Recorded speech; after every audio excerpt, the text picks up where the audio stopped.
Hello guys, আসসালামু আলাইকুম। আজকে আপনাদের জন্য কাপ্তাই রাঙ্গামাটির দ্বিতীয় দিনের ভোরের আলো নিয়ে আসলাম। সুন্দর সুন্দর কিছু ভিডিও ফুটেজ সাথেই থাকবেন, আশা করছি ভালো লাগবে সবার। আমাদের আজকের প্ল্যানিংয়ের মধ্যে ছিল আমরা আজকে কায়াকিং করব, যদিও আমি পানিকে অনেক ভয় পাই, আমার দ্বারা সম্ভব না। তারপরও আমি চেষ্টা করছি যে প্রিয় মানুষটির হাত ধরে সামান্যটুকু আনন্দ উপভোগ করার জন্য। আমরা ভোরে ভোরেই উঠে চলে গেলাম রান্নাতগুন রিসোর্টের ইকো রিসোর্টের প্রথম ডাইনিংয়ে। গিয়ে দেখি আসলে কেউই ঘুম থেকে উঠেনি, তো যার কারণে আমরা ব্রেকফাস্ট না করেই ভোরের আলো সৌন্দর্য দেখতে রান্নাতগুন ইকো রিসোর্টের একেবারে এন্ট্রি গেট থেকে বের হয়ে গেলাম। যেতে যেতে একদম দুর্গম বেয়ে বেয়ে উঠে গেলাম পাহাড়ের চূড়ায়।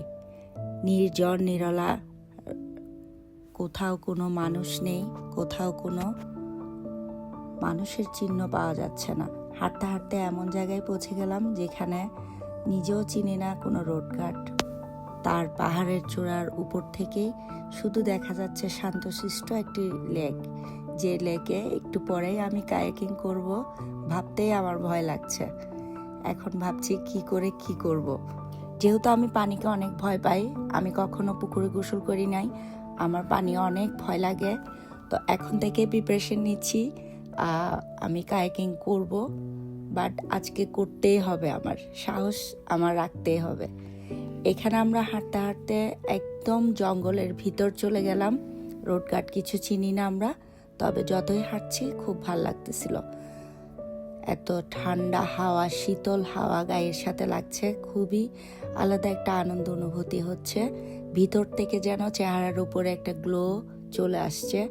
আসলেই আল্লাহর সৃষ্টির অশেষ দান আছে, যেটা হচ্ছে প্রাকৃতি থেকে পাওয়া যায়, যেটা অক্সিজেন আমরা নিই এবং বিষাক্ত অক্সিজেন ছাড়ি, যেটা আমরা পাহাড়ে গেলে, জঙ্গলে গেলে, প্রাকৃতির কাছে গেলেই আমরা পাই। সব কিছু মিলে শুক্রিয়া। এখন আমরা ঠিক দুপুর 2টোয় রুমে ফিরে আসি, একটু করে রেস্ট করে। আমরা যেহেতু লাঞ্চ করব, তো কায়াকিংটা তাড়াতাড়ি সারার চেষ্টা করছিলাম, বাট আমার দ্বারা সম্ভব হচ্ছিল না। আমি অনেক চেষ্টা করেছি, 10 মিনিটের বেশি আমি কায়াকিং করতে পারি নাই, আমার যেহেতু বেশি ভয় লাগে। এই যে শান্তশিষ্ট লেক, খুবই সুন্দর শীতল পানি।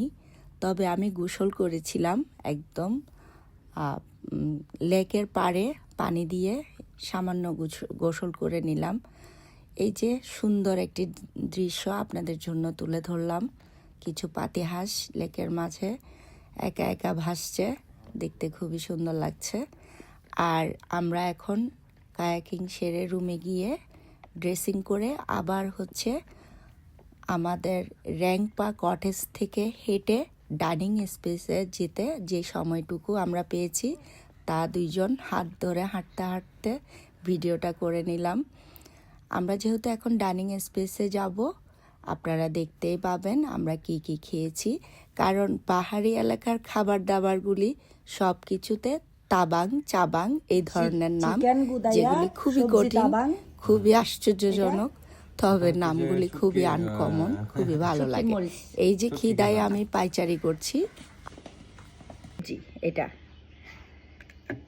এটাও ট্র্যাডিশনাল খাবার। এখানে মিক্সড, যেটা আমরা চিটংয়ের লোকেরা বলি যে 5 মিশালি তরকারি, ওই তরকারি শুটকি দিয়ে রান্না করেছে, সেটা তাদের এখানকার ট্র্যাডিশনাল খাবার। এটাকে তারা বলে সবজি তাবা। আর এটার কোনো নাম নাই, এটা হচ্ছে এখান থেকে এইখানকার বাগান থেকে একেবারে গাছ থেকে পেড়ে কাঁচা কাঁঠাল রান্না করেছে চিংড়ি মাছ দিয়ে। তো এটা আমাদেরকে গিফট হিসাবে দিল, আমরা টেস্ট করব। তো এটার নাম আমরা দিলাম যে কাঁঠাল চাবাং, যেহেতু সবগুলাই চাবাং, তাবাং, কুদাইয়া, আমরা এই নামের সাথে এই নামটাও রেখে দিলাম।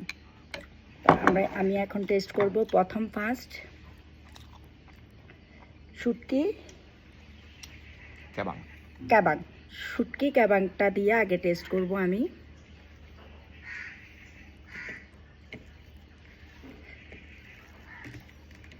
এখানে আসছি পর্যন্ত যাই খেয়েছি খুবই ভালো, খুবই টেস্টি। আর প্রত্যেকটা কিছুর মধ্যে শুটকি, ড্রাই ফিশ থাকে। বিসমিল্লাহ।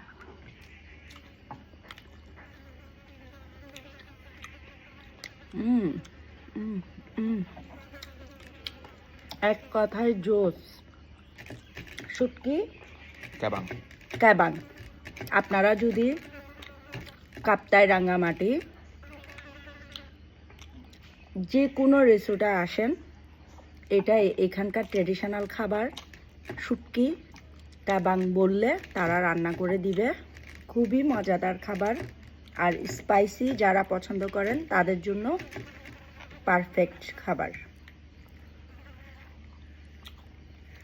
আমরা চিটংয়ের লোকেরা শুটকি খুবই পছন্দ করি। আমি একটু বলি। বলো, তোমার অনুভূতি বলো। আমরা আমাদের চিটাংয়ের বাসিন্দারা বা অন্যান্য ডিস্ট্রিক্ট, অন্যান্য জেলার মানুষেরা আমরা শুটকির অনেক ধরনের তরকারি খেয়েছি, বাট এটা সেরা। এই প্রথম টেস্ট করতেছি, এটা সেরা। এটার মতো মজা অন্য কোনো রাঁধুনির হাতে আমরা পাই নাই। আসলেই বলতে হবে এটা অনেক সেরা, অনেক মজা। আপনারা অবশ্যই টেস্ট করবেন। রোহিঙ্গা কি জানো নামটা বলো? রাইনা টুগুন রিসোর্ট, কাপ্তাই, রাঙ্গামাটি। রোহিঙ্গা আমরা যেখানে উঠেছি, ডাইনিং স্পেসটা অনেক বড়। খাবার দাবার একদম টাটকা, সাথে সাথে অর্ডার করলেই খাবারগুলো তারা বাজার থেকে এনেই রান্না করে সাথে সাথেই সার্ভ করা। একদম গরম গরম সার্ভ করা।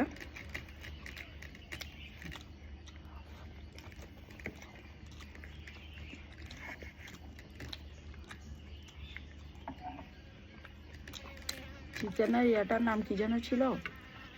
চিকেন গুদেয়া। চিকেন গুদাইয়া, যেটা সেটা আসলে আনকমন খাবার। চিকেন গুদাইয়াটা যেভাবে রান্না করেছে এটা এখানকার ট্রেডিশনাল। এটা কিভাবে রান্না করেছে, বিভিন্ন মশলা দিয়ে একেবারে কষা করে রান্না করেছে।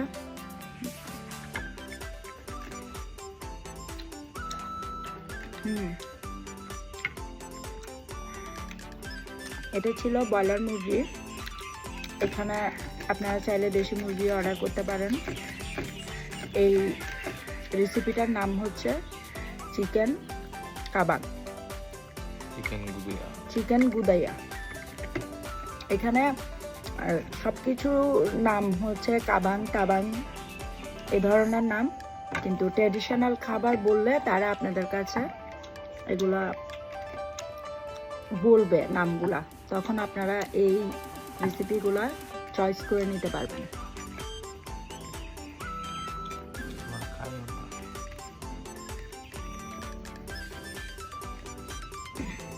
আর শীতকালীন সবজি, পাঁচমিশালি সবজি, এখানে গাজর, ফুলকপি, ছুরি শুটকি,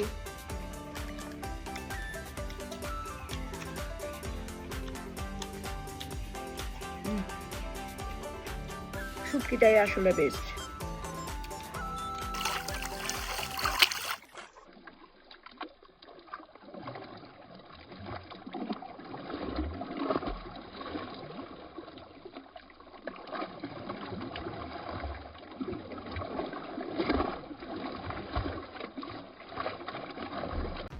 নিজের ওজনের থেকে যদি কথার ওজন বেশি হয় তাহলে তো সমস্যা। নিজের ওজন বুঝে কথা বলবা।